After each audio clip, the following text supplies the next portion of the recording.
दिन रात सो जैरो पवाई जई बाजार पिया कल ले आई दिन रात सो जैरो पवाई जई बाजार पिया कल ले आई करे माई के गोड़ धरिया जी सुखल बगिया में फूल खिल जाई भैरव ऊंचा पगड़िया जी सुखल बगिया में फूल खिल जाई भैरव ऊंचा पगड़िया जी।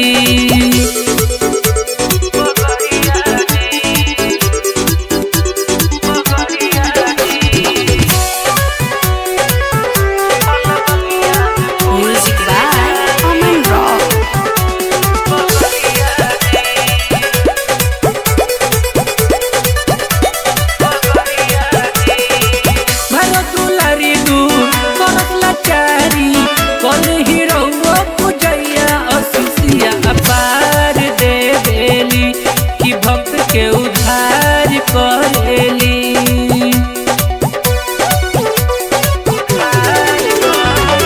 भरतुलारी दूर परसला चारी कोली हीरो पूजैया असिसिया पार दे देली कि भक्त के उधार करेली चली न सैया हमर बतिया जी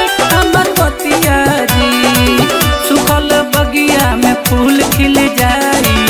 भैरव ऊंचा पगड़िया जी सुखल बगिया में फूल खिल जाई भैरव ऊंचा पगड़िया जी।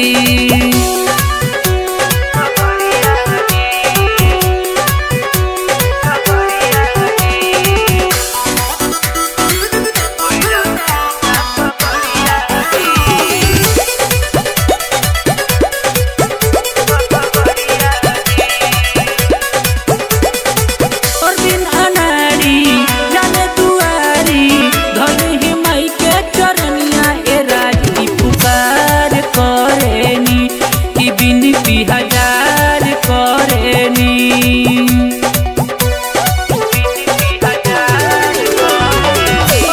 अनारी जाने दुआरी भले ही माई के चरनिया ए राजी पुकार करेनी कि बिनती हजार करेनी ओली हिलल की चुनरिया जी सुखल बगिया में फूल खिल जाई भैरव ऊंचा पगड़िया जी